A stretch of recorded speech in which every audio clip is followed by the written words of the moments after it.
number 3. Suzanne Strobach, home. Home, Suzanne Strobach.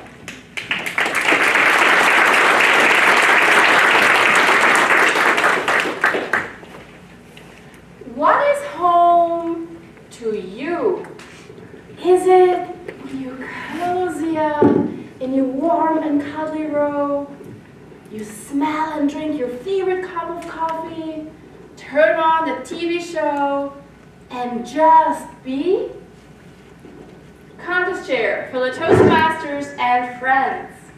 I will take you today on my journey, finding my home. I was born and raised in Switzerland, but psst, I do have a little secret. My nationality was of a country that today no longer exists. In the early 70s, my parents had to flee their home in Czechoslovakia due to the foreign invasion. Their heart and mind stayed frozen in those early 70s, always carrying the hope that one day they will be reunited with their parents, my grandparents, Josephine and Anton. But for me, as the child of the 80s, home was Switzerland, and I embraced everything the 80s had to offer. I had short hair, and it's a martial art, just like Karate Kid. And I was wearing those white hip-hop pants, just like MC Hammer can touch this. My parents, on the other hand, just didn't understand all of that. So each time I went home from school and opened that door, my dad would start complaining. Sue, you must become a girl. Have beautiful long hair. Stop martial arts. Start wearing skirts. That didn't feel like home. How is that for you? Did you ever feel that not belonging, just like nobody understands you? That's at least how I felt. Until November of 1989. I'm coming home, ready for the complaining. But wait, my dad looks at me and starts. Sue! Sue! Czechoslovakia is free! We can go back and visit your grandparents. Yeah, going to a country I have never been to? Meeting grandparents I have never met? No! But the next thing I knew, I was sitting in that car on my way, thinking to myself, if my parents have so much problems with my short hair, my martial arts, and those MC Hammer pants, what will my grandparents say? And then we crossed the border. I saw a country left in neglect and destruction. Cars from the 50s, the 60s. People wearing old worn clothes.